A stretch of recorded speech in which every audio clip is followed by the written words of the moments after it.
अरे भाई हेटू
Assalamualaikum. खुदा ताला पंहिंजे हबीब जो सत्य है, पंचन साध जो सत्य है, तव्हां सभिनी खे पंहिंजे हिब मान रखे, तव्हांजे रिज़्क़ में रोज़ी में बरकत अता फरमाए, तव्हांजी औलाद खे नेक साले फरमाए।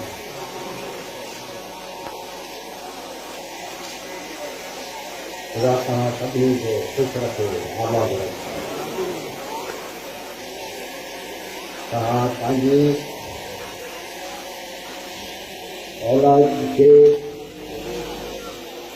कोशिश कयो, चङी तरबियत, चङी सोबत ऐं तालीम ॾियण जी कोशिश कयो।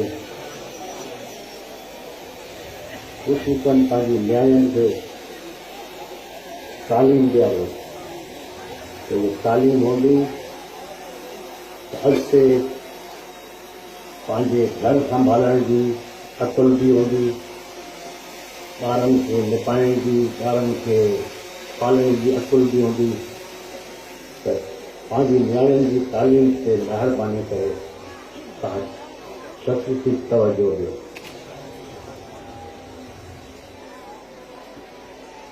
जीअं त तव्हांखे ख़बर आहे, हमेशह जमायत दरगाह जी और जमायत हमेशह फ़ौज सां रही आहे। तव्हांखे हमेशह फ़ौज जी मदद करणी आहे।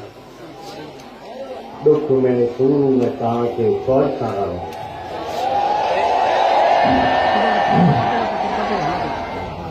जॾहिं तव्हां किथे वञो था, कंहिंखे मिलण था वञो ऐं घर वरी मोटी था अचो माइटनि वटि, त तव्हां हाल हवाल ॾींदा आहियो, फलाणी जाइ ते वियासीं, असांखे तमामु वॾी इज़त मिली। त इहो ई तव्हां सम्झो जो पाकिस्तान जे करे असांखे केतिरी इज़त आहे, पाकिस्तान असांखे केतिरी इज़त ॾिनी आहे। अगरि तव्हां कंहिंखे इज़त ॾींदव त तव्हांखे इज़त मिलंदी।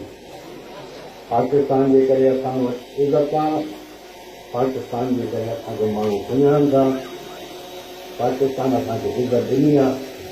त हाणे असांजो फर्ज़ु आहे कि असां पाकिस्तान खे इज़त ॾियूं। असांखे हर दुख सूर में पाकिस्तान का रहणो आहे। गर्मी हुजे, सर्दी हुजे, असांखे पाकिस्तान जी फ़ौज जी हर क़ीमत ते मदद करणी आहे। पाकिस्तान असांजी इज़त आहे, पाकिस्तान जी फ़ौज बि असांजी इज़त आहे। इहो तव्हां पंहिंजे ज़हननि में रखो, पंहिंजे ॿारनि खे बि ॿुधायो। इंशाअल्लाह ताला हर जाइ ते असांजी कामयाबी थींदी ऐं ख़ुदा ताला हर जाइ ते पाकिस्तान खे, पाकिस्तान जी फ़ौज खे सुरखरू कंदो। तव्हां हर नमाज़ में पाकिस्तान जे लाइ, दरगाह जे लाइ, जमायत जे लाइ, पाकिस्तान जी फौज जे लाइ हमेशह दुआ कंदा कयो त जो पाकिस्तान आहे त असांजी तव्हांजी सभिनी जी इज़त आहे। जो महिरबानी करे नंढे ॿारनि जी संगाबंदी न कयो। मां अजमेरी जमायत खे चयो आहे, ॿीहर चवां थो, शुरू में मां तमामु शिकायतूं ईंदी रहियूं संगाबंदी जी, लेकिन हाणे हो तमामु घटि थी वियो, छो जो नंढे ॿारनि जी संगाबंदी जाइज़ ई न आहे। त इहो नाजाइज़ कम खां परे रहो। जेसिताईं ॿार बाले नथो थिए, छोकिरी बाले नथी थिए, तव्हां उनजी संगाबंदी या निकाह नथा करे सघो। इन ग़लति कम खां पासे ते रहो। ख़ुदा तव्हांखे वधाईंदो, ख़ुदा तव्हांजी रिज़्क़ रोज़ी में बरकत अता फरमाईंदो। ऐं जेतिरो थी सघे माल धारियो, जंहिंमें ॻऊं ॿकरी हुजे उन में बरकत आहे। ख़ुदा तव्हांखे बरकत ॾींदो। छो अॻिते जो वक़्तु अचे थो एग्रीकल्चर ज़राई खां, एग्रीकल्चर खां वधीक जंहिं वटि माल हूंदो उहो सुठो हूंदो, उहो सुठो हूंदो। इंशाअल्लाह ख़ुदा ताला पंहिंजे हबीब जे सदक़े में, पैगंबर पाक जे सदक़े में तव्हां सभिनी खे पंहिंजे हिफ़्ज़-ओ-अमान में रखे, तव्हांजे रिज़्क़ में, रोज़ी में बरकत अता फरमाए। हमेशह पाकिस्तान दरगाह जमायत जे लाइ दुआ घुरंदासीं। ख़ुदा तव्हांखे ख़ुशि रखे। बिस्मिल्लाहिर्रहमानिर्रहीम। अस्सलातु वस्सलामु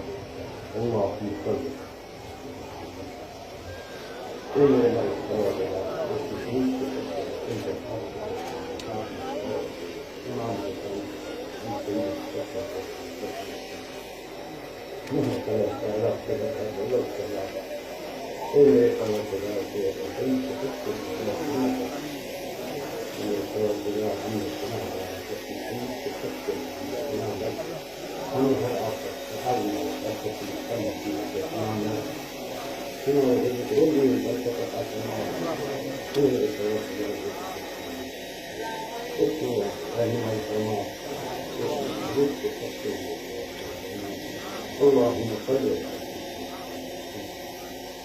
لا اله الا الله محمد